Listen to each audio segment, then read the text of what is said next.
ಇವತ್ತು ನಾವು ಅಂತಿರ್ತೀವಿ, ಏನ್ರಿ ನಮ್ಮ ಕಷ್ಟದ ಕಾಲಕ್ಕೆ ಯಾರೂ ಆಗಲಿಲ್ಲ, ನಾವೆಷ್ಟು ಮಂದಿಗೆ ಆಗಿದ್ದೀವಿ, ನಮ್ಮ ಕಷ್ಟದ ಕಾಲಕ್ಕೆ ಯಾರೂ ಆಗಲಿಲ್ಲ ಅಂತ ನಾವು ಭಾಳ ತಾಪ್ ಮಾಡ್ಕೊಂತೀವಿಲ್ಲ.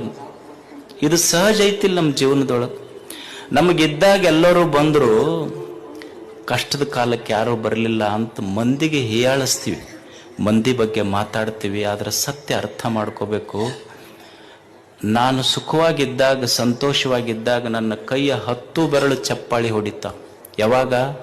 ನಾನು ಸಂತೋಷವಾಗಿದ್ದಾಗ.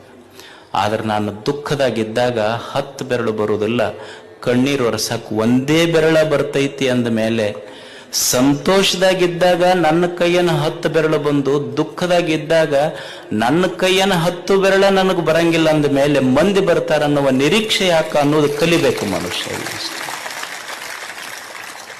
ಮಂದಿಯನ್ನು ನಿರೀಕ್ಷೆ ಮಾಡಿ ಕಲಿಯುವುದಲ್ಲ. ಬಡತನ ಬರ್ತೈತಿ, ಕಲಿಯುವುದು ಏನು? ಬಡತನ ಬಂದ್ರೆ ಏನಾಗುತ್ತೆ?